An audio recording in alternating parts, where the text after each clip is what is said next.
Nous devons aider le continent africain. To live with us, the European dream. Good friend of Taiwan. Europe 1, bonjour. Avec votre revue de presse internationale à 7h moins le quart, nous allons d'abord au Japon. Bonjour Bernard Delattre. Bonjour. Vous êtes à Tokyo pour Europe 1. Bernard, qu'est-ce qui fait la une des journaux japonais ? La pénurie de riz.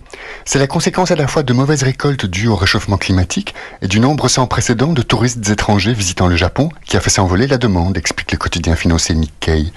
C'est aussi le résultat de l'incivisme de nombreux Japonais, dénonce le journal conservateur Yomiuri. Tous ceux qui, après la récente alerte au mégaséisme, ont fait des stocks inconsidérés de riz, craignant d'en manquer. Jamais l'archipel n'a exporté autant de riz, alors qu'il se fait rare dans nos magasins, s'irrite le quotidien nationaliste Sankei. Le journal de gauche Mainichi rend la majorité de droite au pouvoir directement responsable de la crise.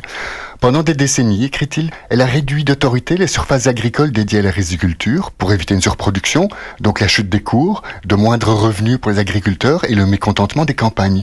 Aujourd'hui, on paye le prix de cette politique électoraliste.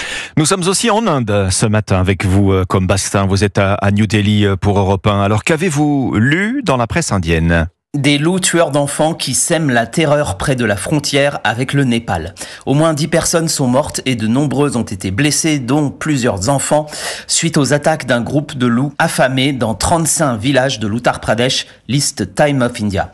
La terreur règne alors que ces loups attaquent la nuit dans des villages pauvres avec peu d'éclairage. India Today avance plusieurs explications comme la mousson ou l'expansion humaine qui ont pu forcer les loups, le plus souvent pacifiques, à sortir de leur territoire.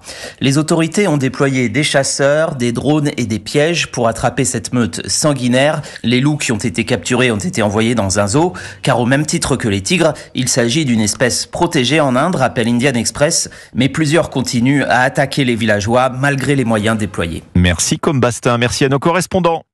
La revue de presse internationale vous a été présentée par Valtus, leader européen du management de transition. Déjà plus de 3500 missions dans 50 pays. Europe 1, bonjour. 5h, 7h.